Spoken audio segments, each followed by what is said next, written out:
Land Rover Defender. We love our new Defender. What are we doing there? But we also love the old Defender, but he's round the back at the minute. One problem on the old Defender is people were saying that the filler cap was this little strap bit here that holds it and stops it, you losing it. They're breaking over time. The rubber perishes. And you can't buy just this strap from Land Rover. So we have remade some straps. Q strap. Ta-da! So you get just the strap. I'll hold it against the board so you can see it. It's like that.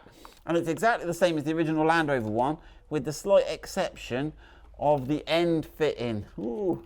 So the one in my hand on the left here, you can see has a little plastic push fitting. The one we've remade has a barbed rubbery fitting. Does the same job. That's the only way you can tell the difference.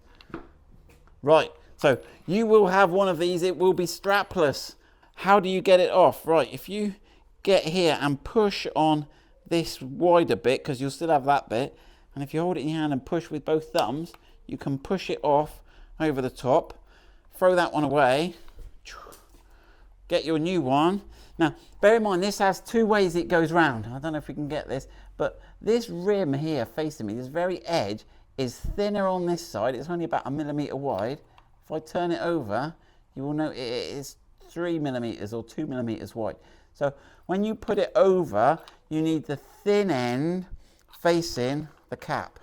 So the thin end is what is going on first. So it's down as you're looking at it. And the thick end is at the top.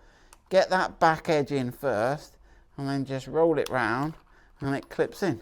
And there is your Defender fuel strap repaired. So we'll get those on the website. Good luck with that.